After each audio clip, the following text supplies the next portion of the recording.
All right, so welcome to the August advocacy meeting. We'll start with a round of introductions. Share your name and your organization. So I'm Bo Revelet, I'm the chair of the advocacy board, and I'm on the PI board. My name is Marissa Webb, and I'm the Continuing Care Coordinator within the Office of Homelessness Prevention and Intervention. And just as a note, if you did not, the sign-in sheet is right over there. Christina Ellison, New Beginnings Bluegrass. Diane Fleet, Greenhouse 17, Chair of HPI Board. Bruce Davis, HPI Board. Jamie Cody, Bluegrass Care Navigators. T.C. Johnson, Fayette County Public Schools, McKinney-Vento, and more. Hi, Sammy Bearfield, Victim Advocate at Kentucky Refugee Ministries. Bethany Morton, Lexington Fayette County Health Department Preparedness Planner. Erica Dominguez, Lexington Rescue Mission. Christy Alfaro, Victim Advocate, Kentucky Refugee Ministries. Billy Love, member of the board. Eric Evans, Independence Place. I'm Shalisa with Independence Place. I'm Claire Hancock, I'm also with Independence Place. And I'm Ryan Geider with Independence Place. I am Jeff Heron, not with Independence Place. I'm the manager of LFUCG's Office of Homelessness Prevention and Intervention, and I'm going to catch the folks that are along the side of the room. I'm David Chapman, Hope Center. Vivian Gaines with Lexington. I was about to say Lexington County with Health First Bluegrass. All right, so first we will see if there are any corrections or comments on the June minutes.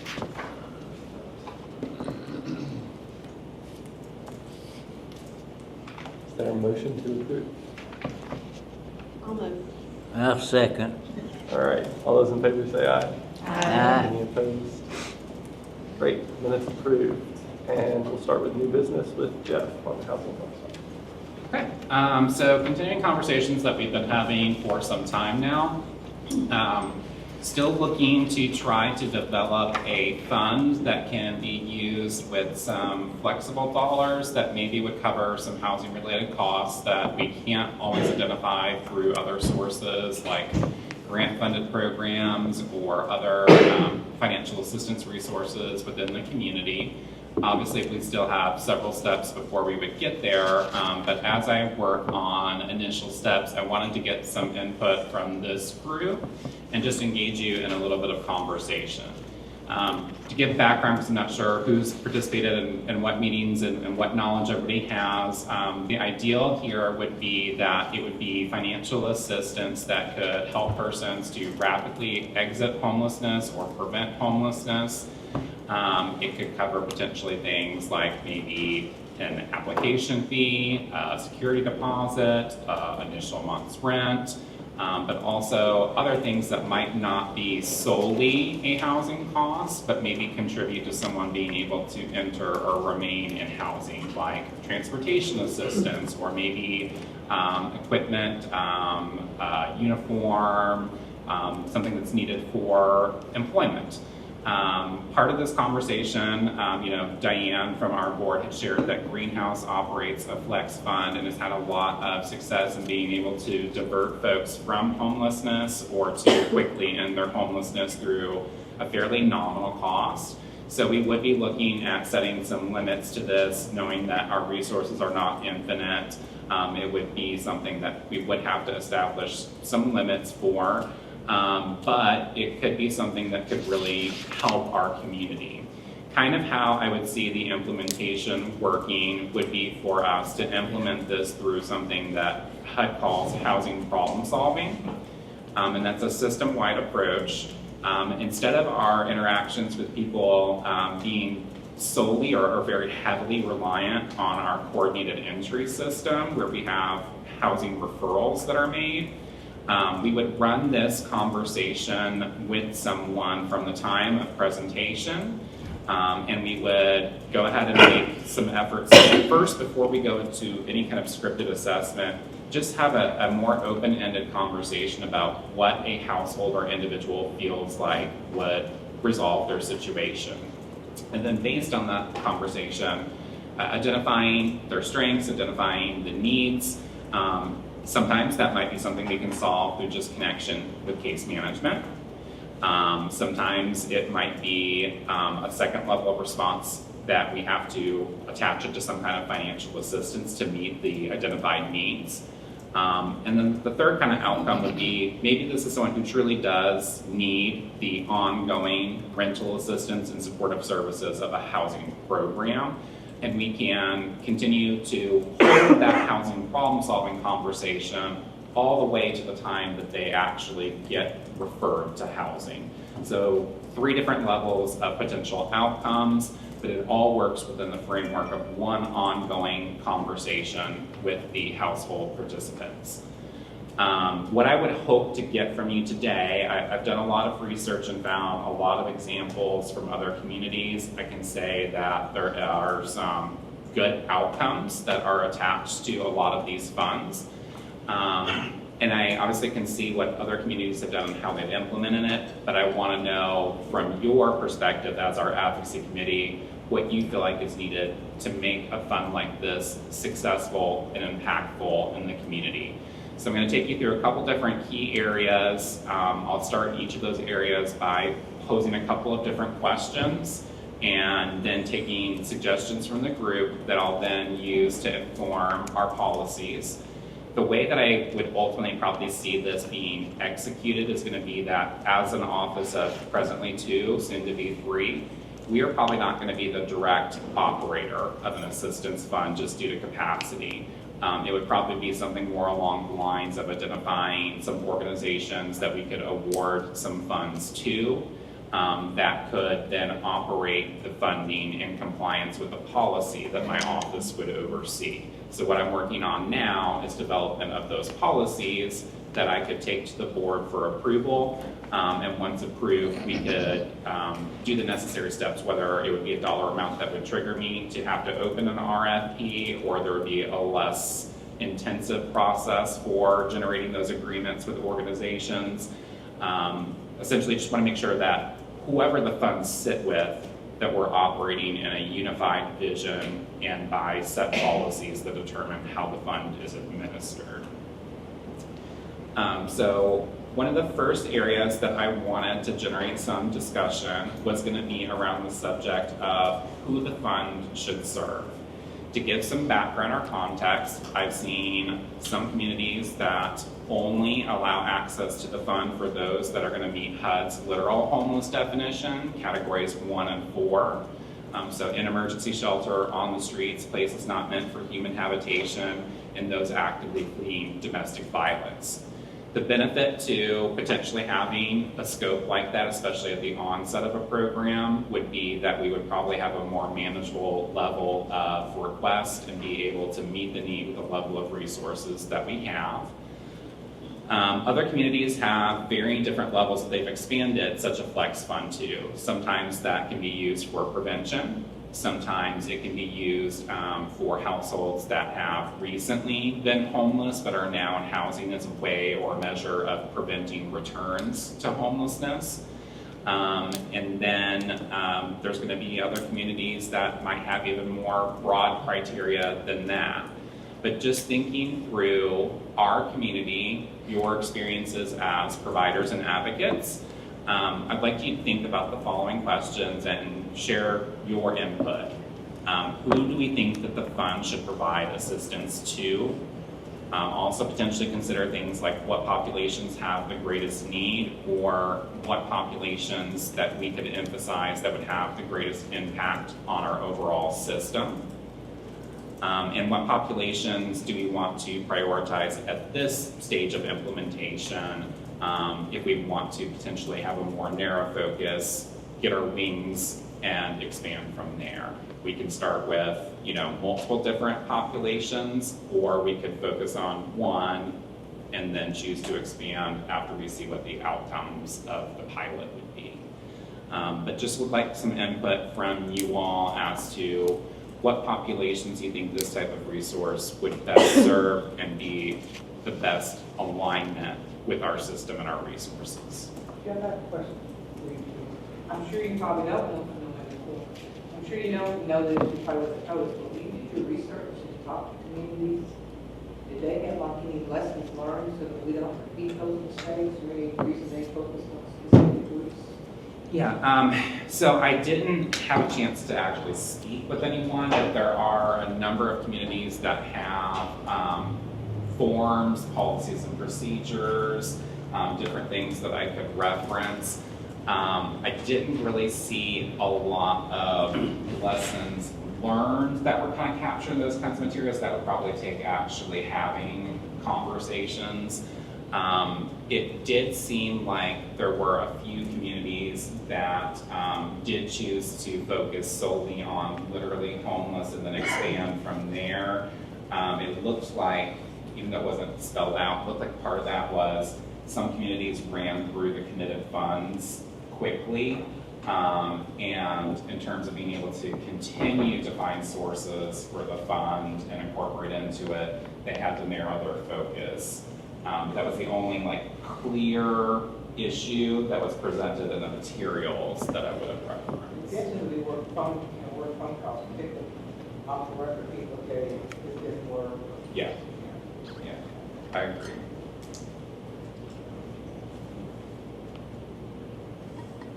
And was there any particular round? So that varied greatly. I saw some communities go as small as $500 for a household. I saw some communities go upwards of $6,000, $8,000 for a household. What we had done when we were doing some financial assistance for residents of our temporary winter resources was a maximum of about $2,000 for a household. And without significant input from one of those off the record kind of conversations, I would probably say that's probably around a good starting point. It's enough that it could cover something like someone's rent. Obviously a nominal amount like $500 isn't even going to cover someone's contract rent in our community. But $2,000 would, for most bedroom sizes, cover at least a month's rent.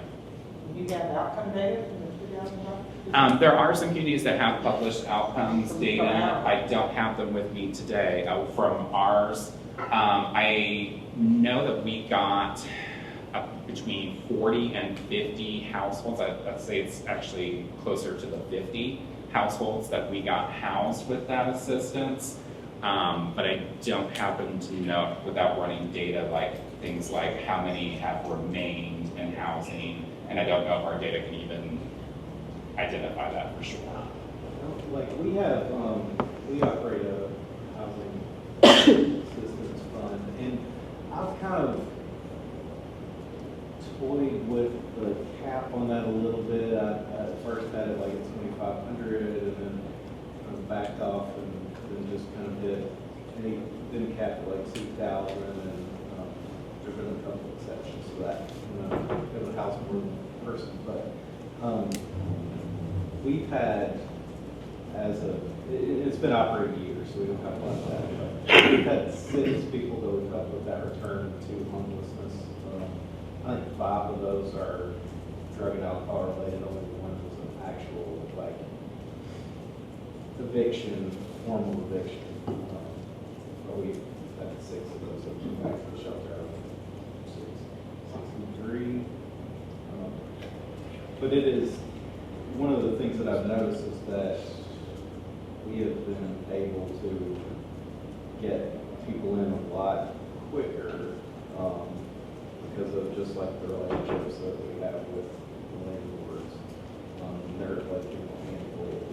We all know who they are, but it's okay. That's who the apartment's available. So, but it has been. It's been good to be able to get people out quickly, and the people that we're largely helping, there are a few chronic homeless, but a lot of these are less than a year homeless. And I think so when you talk about what population you serve, I think we have a lot more resources for chronic homeless here in Lexington. So I think definitely opening it up to people that have been homeless less than a year may help get some of those people out of the system. To free up some of the resources, free up some of our time with dealing with some of the more chronic. And that was one of the intents with this kind of a resource, was to make sure that like if someone faces a long wait time on coordinated entry, that there is a pathway that is quicker for them. And that we're also offering a level of choice to individuals. You can elect to continue to wait on this resource. You also have this other option that's available to you. And is there any obligation for anybody mandated that they participate, that have an issue that's contributing to their homelessness? Can we? I would start with funding it with local dollars through the Innovative and Sustainable Solutions Fund at the approval of the board. So we as a community can absolutely set whatever criteria that we would want. We have to just think through what do we feel like, it's a balance of what do we feel like is going to help people to be successful, but also not build undue barriers. It's finding that middle ground that we're all comfortable with in terms of what we think is going to best serve the community. Of course, I'm gonna always advocate for our children and youth. Day 9, we are well over 300 children that are school children that are homeless. And so with all of our COVID money actually expiring, there is no funding out there for emergency housing. I've already had 3 families that have had to sleep overnight in their car because the shelters were full. And so I see a need of at least providing a 3 to 5 day hotel stay maybe until we formulate a plan. And I can say from the Hands Up for Housing, we have, as of today, I've done 32 referrals for that.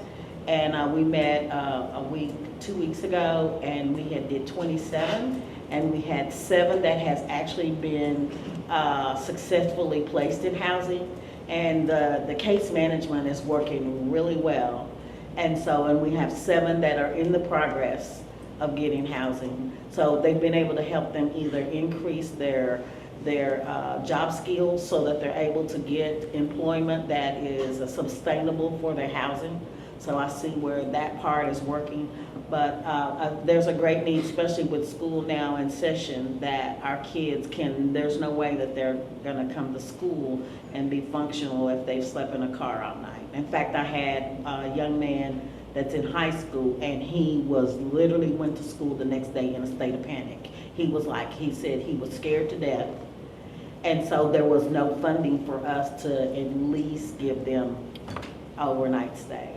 So knowing that we operate on different definitions of homelessness, if our community was to look at the HUD definition of homelessness, would that still be impactful for you and for the school system? I think so, because it does look at if they're totally homeless, if they have nowhere to go.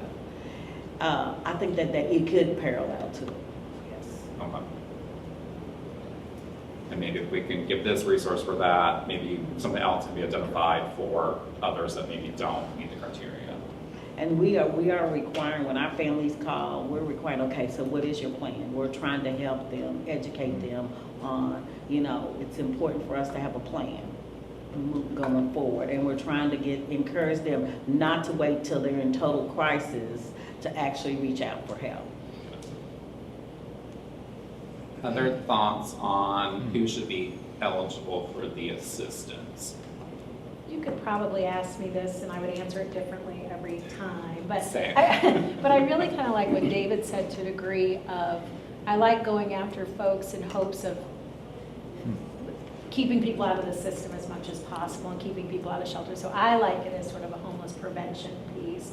One of the things that I know, Jeff, you had asked kind of what our system is, and I'm like, I don't know, we just do it. But honestly, I do think we have sort of a methodical kind of piece of, is there anybody else out there community-wide that would be able to help? If not, this is an unmet need. If we can fill this, are you able to kind of maintain after this? And has there been a sudden reason? Did your car break down? Did your And I'll be partner clear, go to what I've jail? drafted so far is that it's a fund of last resort. Yeah. That you have to, in the request, be able to identify how it couldn't be obtained some other way. Otherwise, yeah. Because we want to maximize all of the community resources, not just this fund. Absolutely, and so, if we can help you with your water bill, are you able to pay your water bill next month? Or are we just paying your water bill and then you're still kind of behind? Or if we get your car fixed, do you have a job and is this gonna, like, we have a plan around these things, and if that sort of logically makes sense, that this one-time, you know, kind of assistance is gonna keep you from kind of falling behind, that's sort of what we look at for our flex funds. Otherwise, then we start going through housing, and maybe you need to come to shelter, and, you know, maybe, because this looks like it's gonna be a 6-month process. But I think with this little, you know, this little bit of $200, $500, $1,000, we can make a big difference and keep you from having to get worse before you can get better, if that's correct English, I don't know, but that's kind of how we approach it, I guess. And I think that's kind of the same vision that I have in terms of, yes, we have resources with coordinated entry, and there's some folks who are really going to need that level of resource. But we have people who are on a wait list. What can we do to move them? That's right. Right. Yeah. Other important thoughts about populations? That is one of the things we have as an ongoing issue right now with our organization, and that is we have 2 different cases right now where another organization is paying for a safe motel stay. But in that transitional period of trying to find them more permanent housing, they need to stay in a motel a little bit longer. You know, and you hit up every other resource you have, and you have no other resource left. Being able to, you know, look at this as a possibility. We have one person right now who's overlapping being able to go into a shelter but staying in a motel for one more day, or a family that is like right there before they're going to be able to get housing, but maybe need another week, 2 weeks, 3 weeks staying in a motel stay so they're not on the street.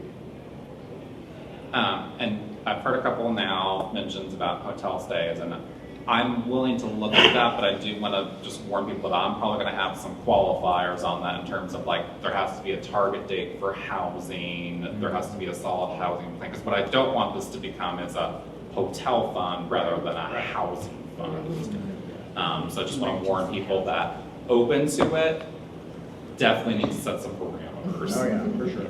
Because what I sometimes feel like is we, as a community, have sometimes had to rely on hotel programs to meet an unmet need, but then it ultimately is so costly that we could have just permanently housed those people. Yeah, yeah. And there's always that urgency. You don't want them to be in. And I've also learned that when you put somebody in a hotel, you also can accrue a significant amount of fees. We spend money whenever we do this kind of a program, smoking in a non-smoking room, theft, damage, pet fees where they don't accept pets. And so I don't want that to eat into what could actually assist a household. So I think it's a balance of, kind of like we said, meeting the need, but also what is best for the fund and the system, the community. And at least for us, is that, you know, we're dealing with somebody who's usually coming out of the hospital, has a disability or significant disability that a shelter might not even be able to take them on right away, or you're still trying to hunt around and find a place. I think that could be another kind of part of the conversation in terms of going to a hotel stay. It should be, you know, someone that has a barrier to accessing another form of shelter, not just you can tap into this to get a hotel stay instead of shelter and then never move to housing. Right. Definitely gonna continue on to other questions, but just know you don't get to share your thoughts with me on an item. I'm only kind of capping each question due to time, and I'm glad to continue individual conversations.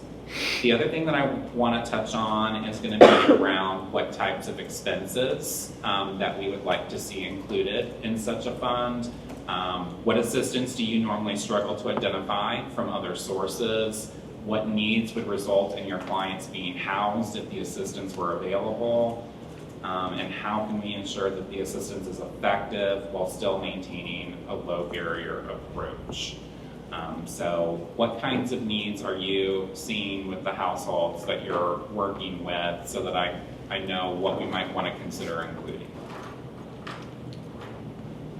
I would say, sorry. I would say, I was going to say transportation. One is trying to get them, if they're, you know, in a situation where they're applying for jobs or need to get to a job, 30-day bus pass can be a lot for somebody to. Christina? Arrears, like we just had another instance rental arrears from years ago, so they're not really eligible for any current programs. But that's something that's being Yes, that big time. Also the fees, like, you can get like a first month's rent or a deposit, but like all the fees that are tagged on, not everybody covers that. I think Danielle's in the room. Danielle at Community and Resident Services does have a program that can assist with up to 3 application fees or up to $300, whichever is the lower of the two. And that number is 859-300-5300.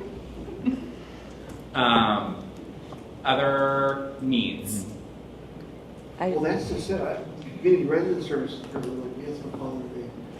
Lots of people call. They're always $1,600, $2,000, and they're going to be evicted. And it's like community resident services will provide that. Sometimes when you got to call on Monday, it's the first thing in the morning. Kind of thing.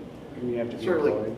is there a list of other places that have these? Because rescue missions. So unfortunately, the list is pretty small. Yeah, well, that's what I was thinking. Like, so if they didn't have, if that's the only thing, I guess that they run out of money quickly on Mondays when we start calling them. But this type of thing could be used for that type of thing. Really not just for something that's calling them. I'll say,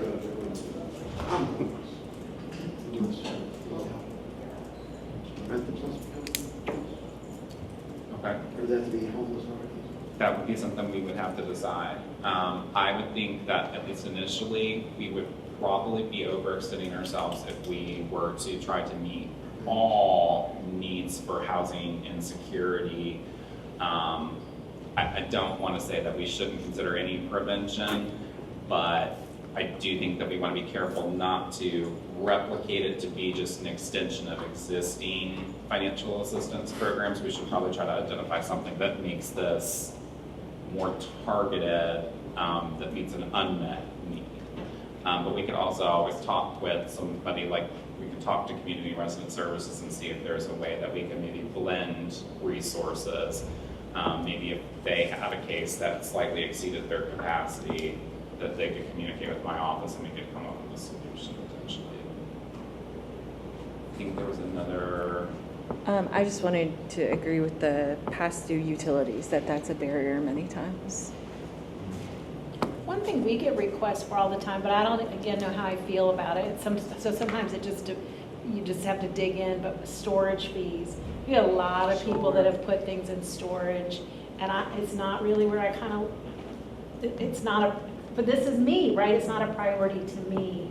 But if you've got somebody who's been homeless and they put their thing, like, I get it. So I guess my thing is I would try to be a little bit flexible if you can, that if with some good advocacy or case management, you can kind of get at the root of what the issue is, because sometimes storage, it is a critical thing.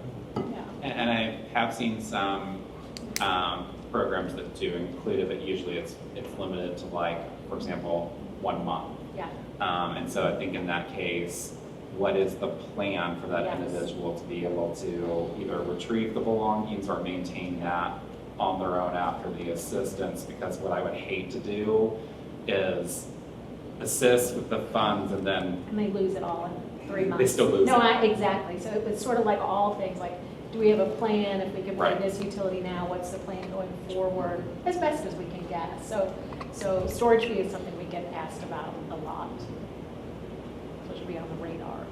And there are some limited sources that can do a little bit around storage and moving costs. Like, for example, the COC program, moving costs are eligible as supportive services if the program has that in their budget line item. Of course, a little bit of vague in terms of reasonable moving expenses, but.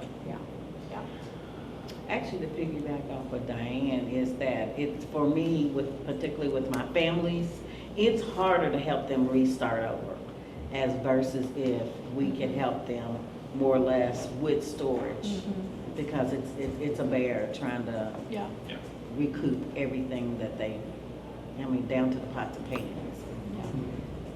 Yeah, and we have to also consider that things like, we don't have the kind of widespread furniture banks that we had when I started this kind of work.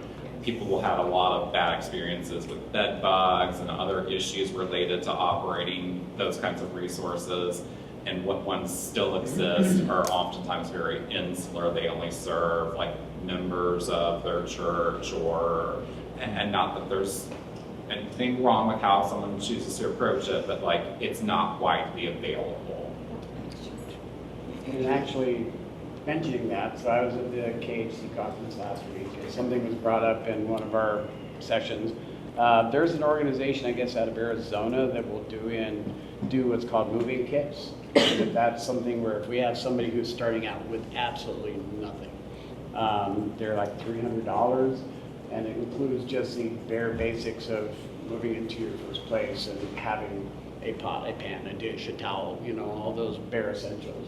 I'd never heard of it before, but I have it written down somewhere. But it was actually a program out of West Virginia that uses that for transitioning people into if they have nothing to start with. So that's just another thought. Something worth looking at. Other needs that we want to make sure that we put on the table. All right. Then last discussion question on this topic for today, and then we'll move on to other items. Do we have any initial thoughts around assistance limits? What should the limit be, and is it a flat limit, or would there be a different limit, for example, for a single adult household versus a household with children?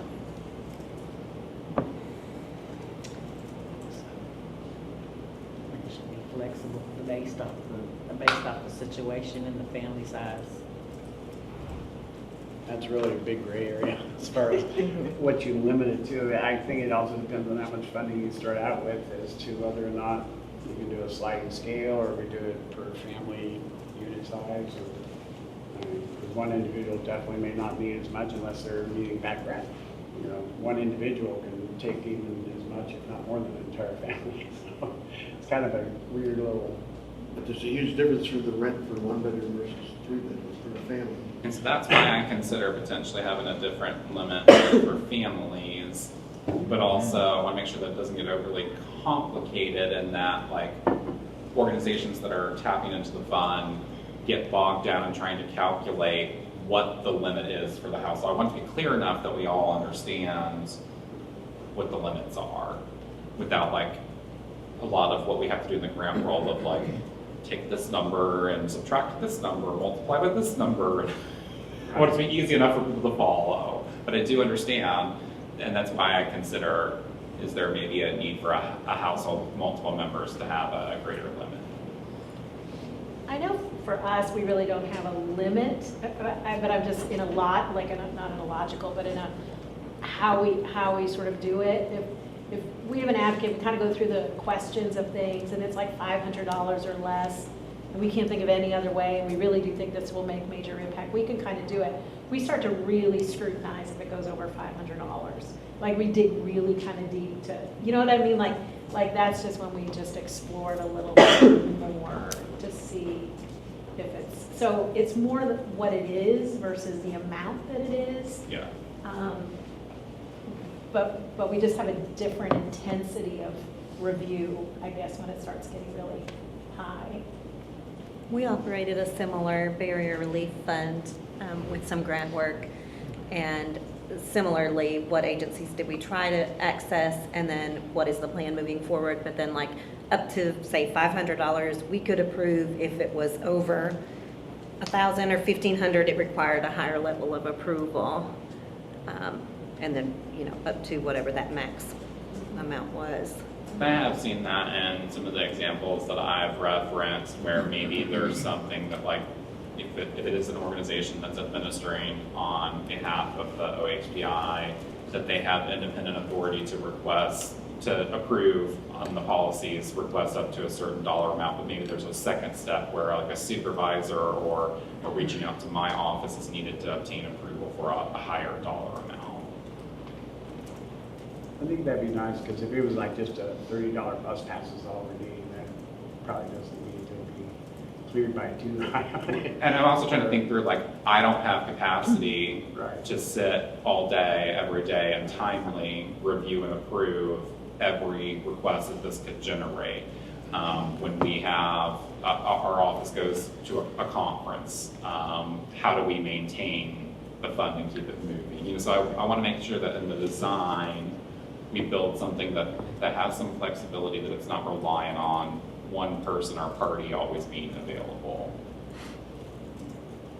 Any other thoughts around assistance and limits?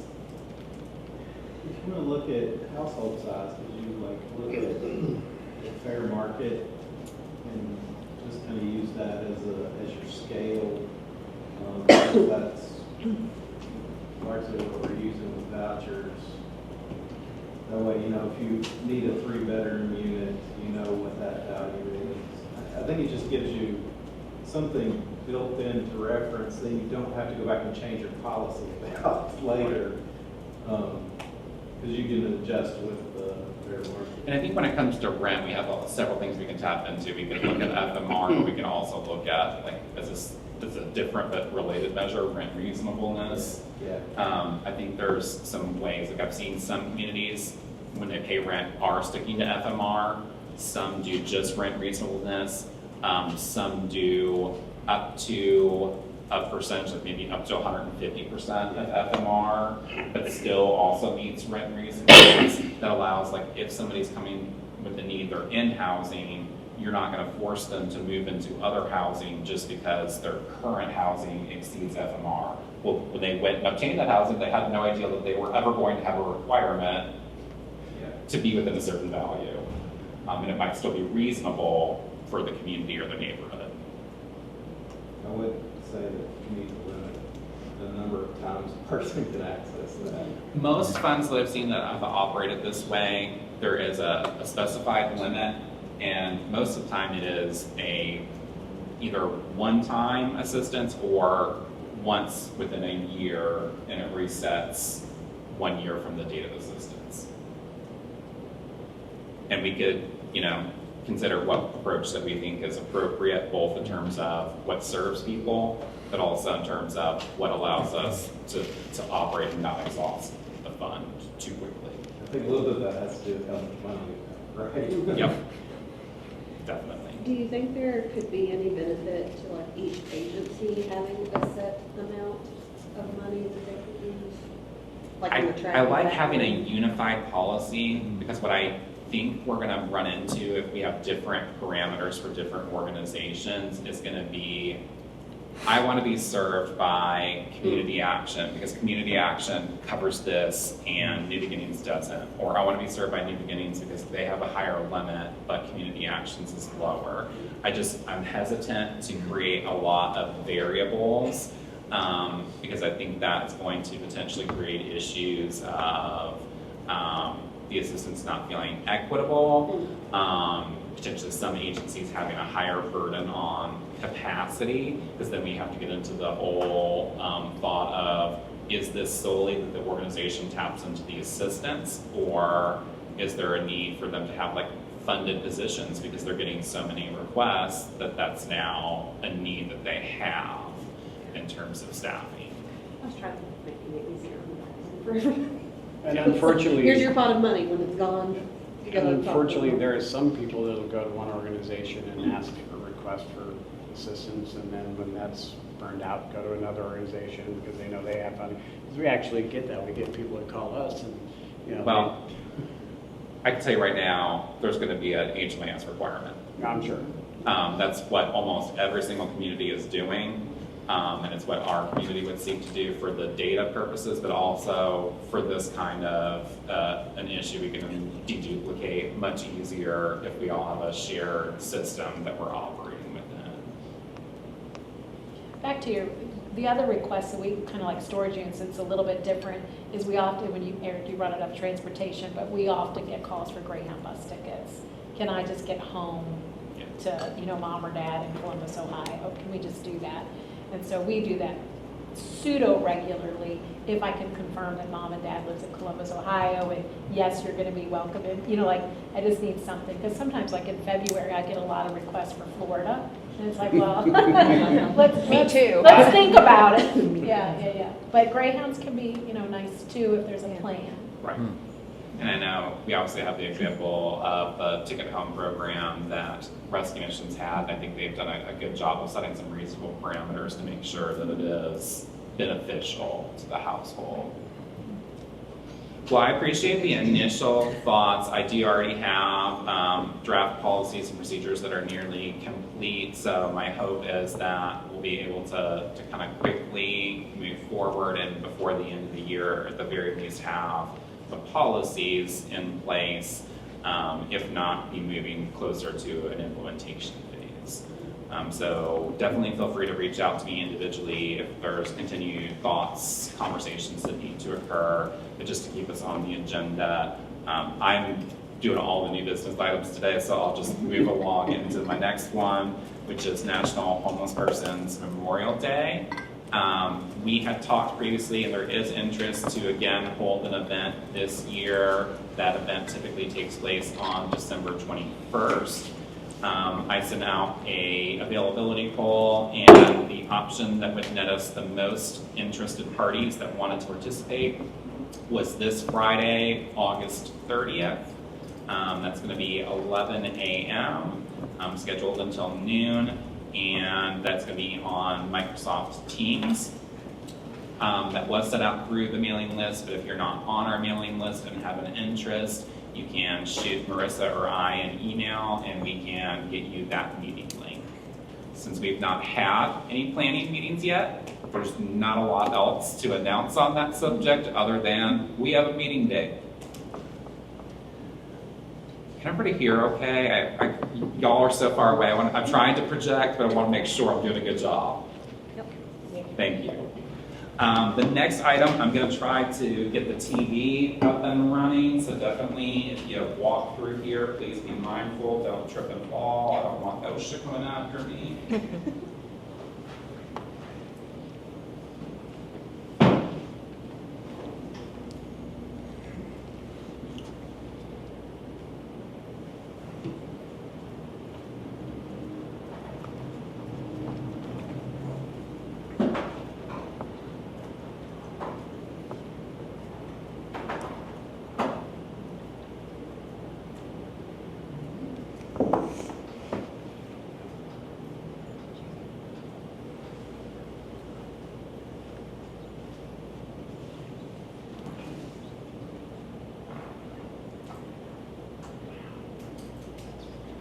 Okay. There were some recent changes by state law and some different processes for individuals obtaining state IDs and birth certificates. Wanted to make sure that we shared that information with those of you directly working with our population. Did not have time to prepare this and get it out to you in the packet. Wanted to save everybody additional emails just to revise the packet. So we're sending it today, but it is going to be available on a shared drive. We'll talk about all that. But we're going to focus first on the changes to the law. So some people in a previous advocacy meeting had heard from the roundtable that was done with Adrian Bush and George Eklund that these changes were coming. We were aware of them, but wanted to wait until things were finalized, and so we knew what forms were going to be used and things like that to advise you. There was also a really fluid initially implementation date on the ID end of things. But as of this time, there have been two recent bills in the 24 legislative session which have allowed free access to persons experiencing homelessness to state IDs and to Kentucky-issued birth certificates. So wanted to share those processes with you, and then we'll talk about where you can find all of these resources. So first, in terms of state IDs, my office already had a program that involved us paying initially a $10 fee and then a $5 fee plus like a processing fee. At this time, it is now free to access the 1-year state ID for persons that are experiencing homelessness. So you can continue to work with my office for those needs, but your organization would also have a pathway to set up your own access with the state so that you could do this process and not have to necessarily rely on Marissa and I being able to process those requests. So some things I'd like to point out. Typically under state law, obtaining ID requires proof of identity and proof of residence. This does not change what state law is. It just creates some flexibilities. The primary flexibility being it allows for an organization to allow use of its address where the individual might lack one, and that essentially establishes the residency requirement, and that would be the official address of record on file for that individual.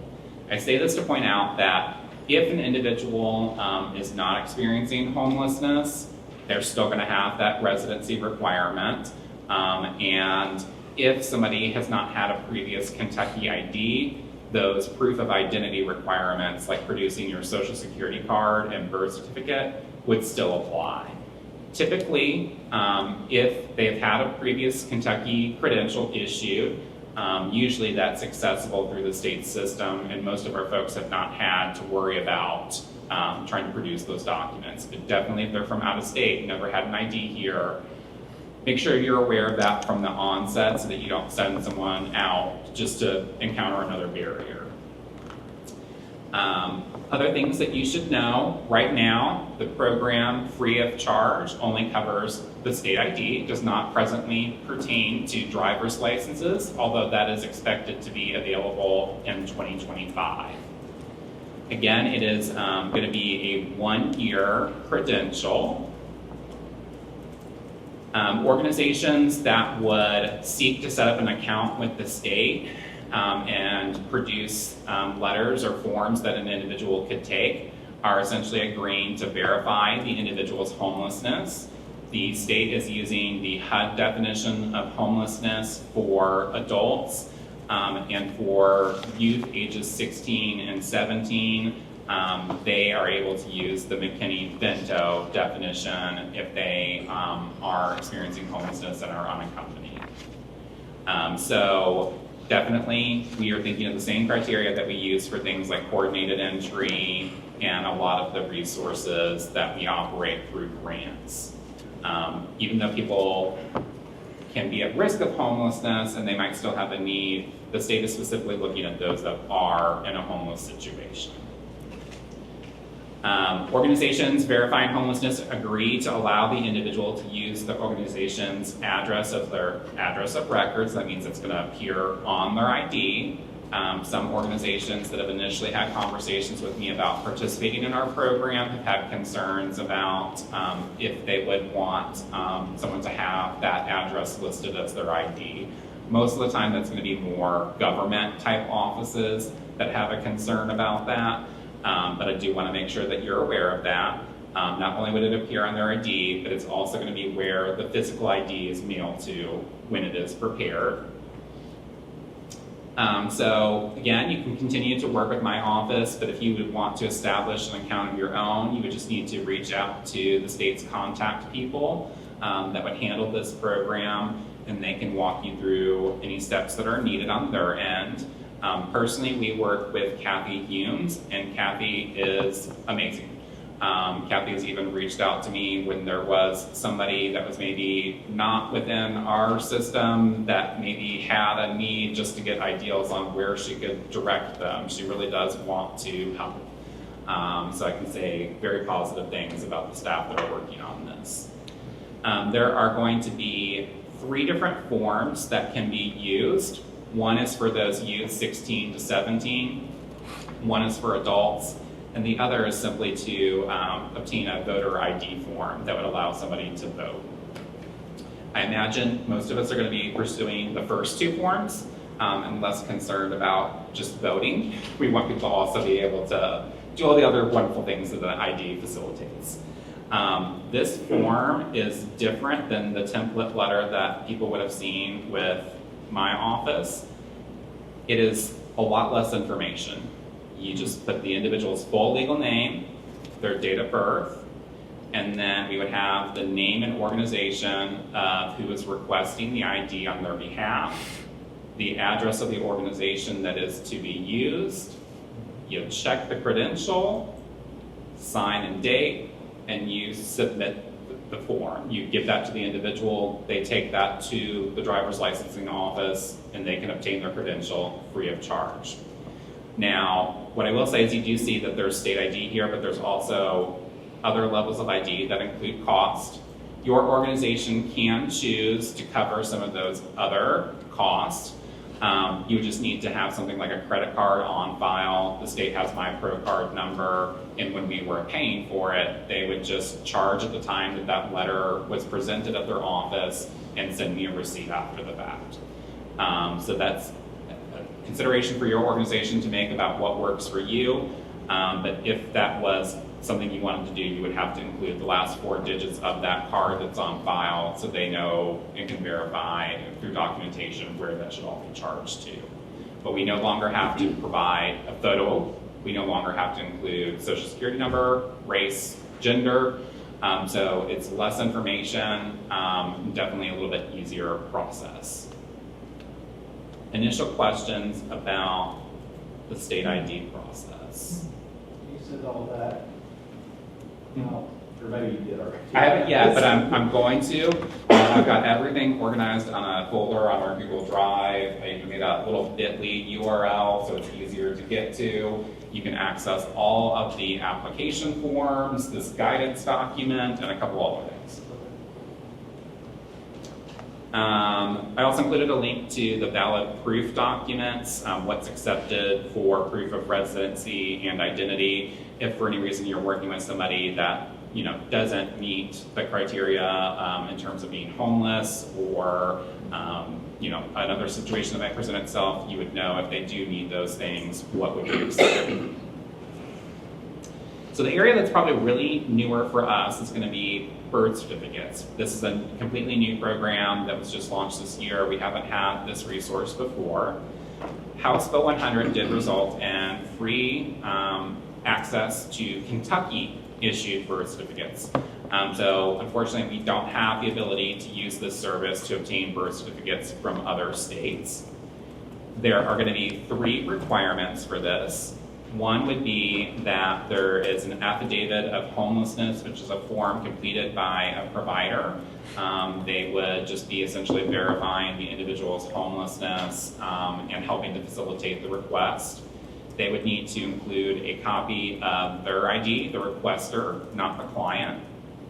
And then there is an application to be completed by the individual. So they're still going to have the same information that they would need if they were to pursue a birth certificate on their own, mother's name, place of birth, all those kinds of things. And they're going to plug that into the form. All 3 materials are packaged together and submitted via mail. At this time, I'm not aware of an electronic method of submission. So it would be something to consider the length of time in sending this through mail. That might not be the quickest pathway. There's also designated contact persons whose email addresses are included in this document that you could reach out to if you have questions or problems with this service. Only other thing that I included around this was that this program also operates on the same definitions, the HUD definition for adults and for McKinney-Vento definition that is used with youth under the age of 25. And then those forms, both the application and the affidavit, are linked within the PDF. And all of this has been put onto our Google Drive. I even created bit.ly KY homeless ID and clearly put into folders to help you keep track of which forms correspond with what: birth certificate, state ID, the guidance document, and then that listing of accepted documents. I am happy to attempt to answer any questions, but I definitely wanted to make this as easy as possible for our frontline staff, and we'll get this circulated through our mailing list, and you can just go in and do this as needed. But remember, you can't just send people to the transportation cabinet without establishing an account for IDs first, birth certificates, you don't have to have an established account, you just have to submit the required documents.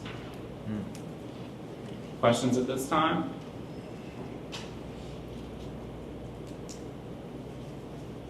All right, then I get a break from talking, and we're going to hand it over to Marissa for continuing business.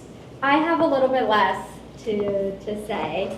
So the first item that I want to talk about is the lived experience engagement. We had a meeting for lived experience engagement. I guess I can double check as to when exactly that was.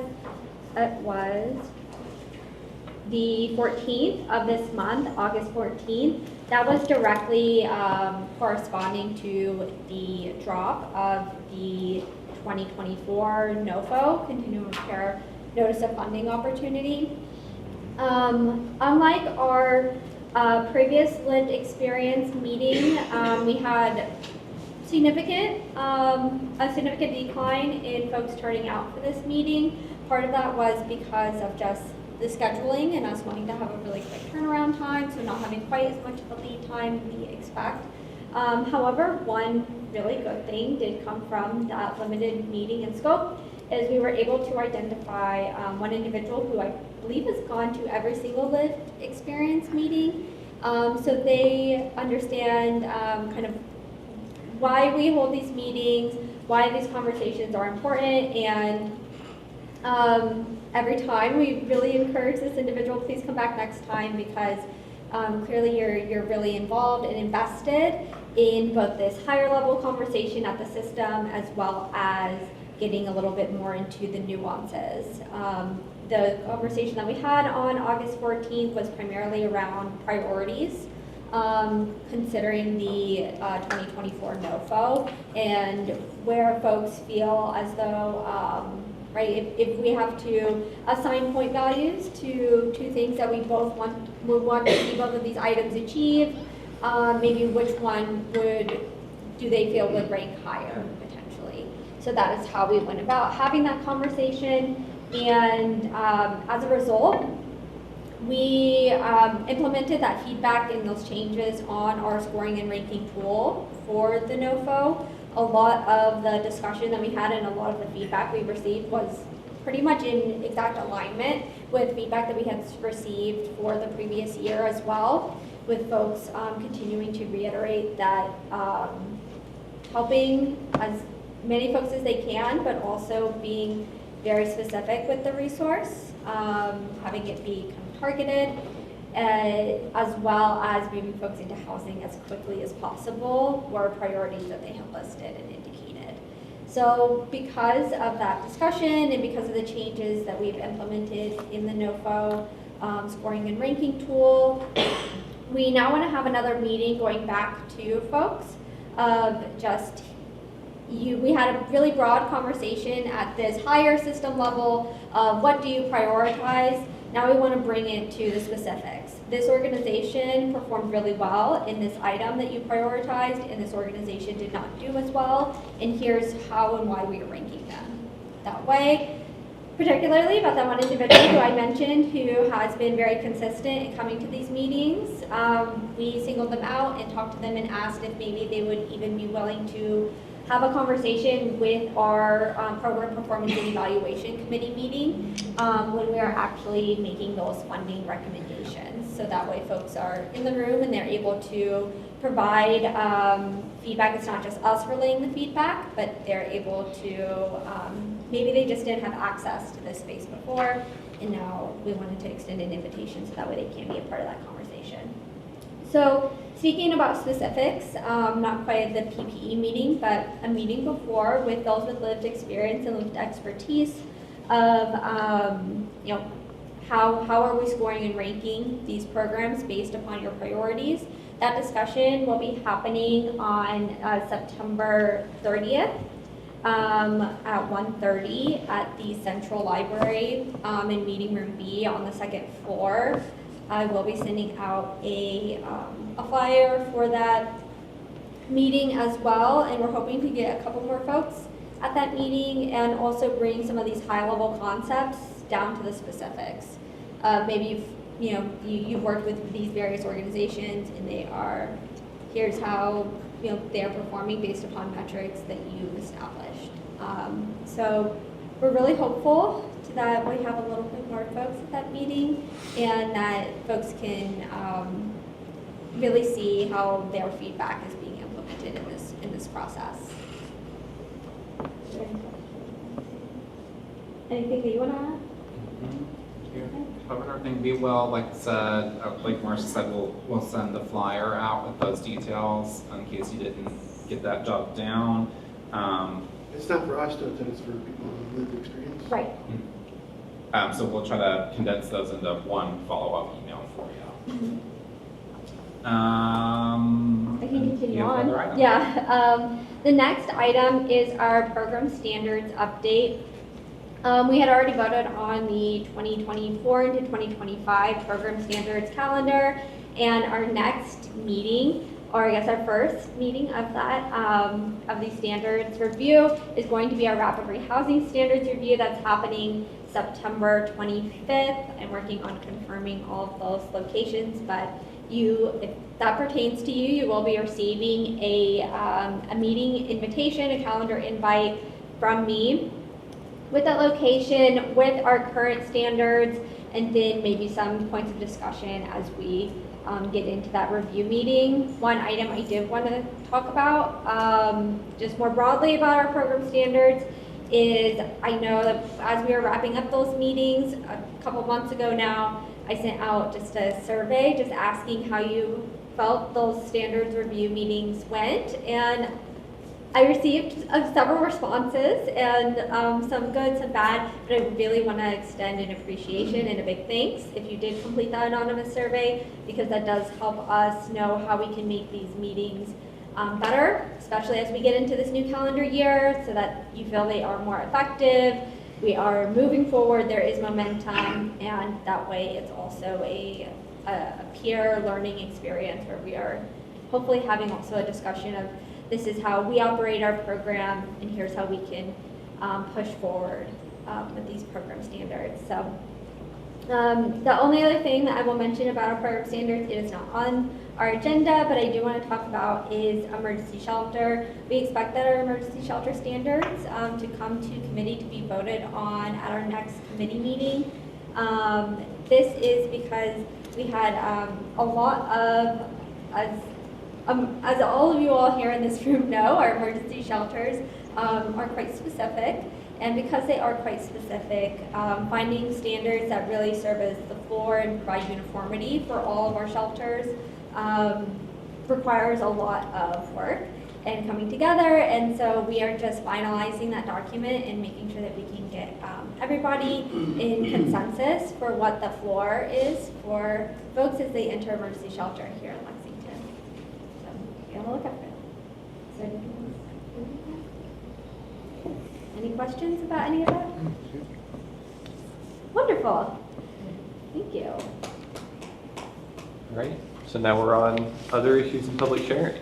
So, does anyone have anything else they want to share with the group? Announcements, questions, concerns?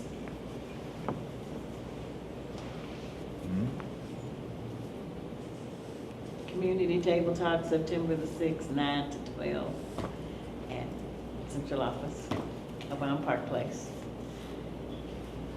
I'll also throw out that the board approved the competition documents for this year's COC competition, which is for organizations to apply for housing and supportive service dollars. I understand not all organizations are wanting to directly operate permanent housing programs, but we do always encourage and welcome new applicants. We've already offered some technical assistance before the competition opened. The process document, scoring and ranking tool, all of that information is available at lexingtonhomelessness.com. It's both on the main landing page as well as in resources for partners. Additionally, I can go ahead and tell you that the project application deadline is going to be Wednesday, September 25th And we will be submitting the community's application by October 30th. So we may be reaching out to some of our partners to help us with information or other needs related to the community's application. Definitely appreciate any assistance that you can provide us. But do feel free to reach out if you're considering application and would have any kind of technical questions around our process, application requirements, things like that.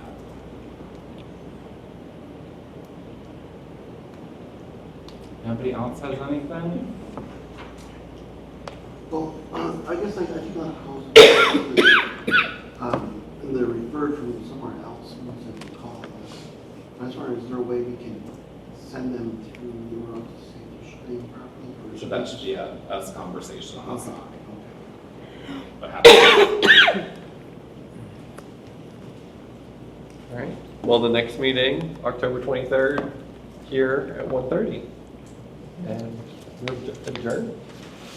So moved. Thank you.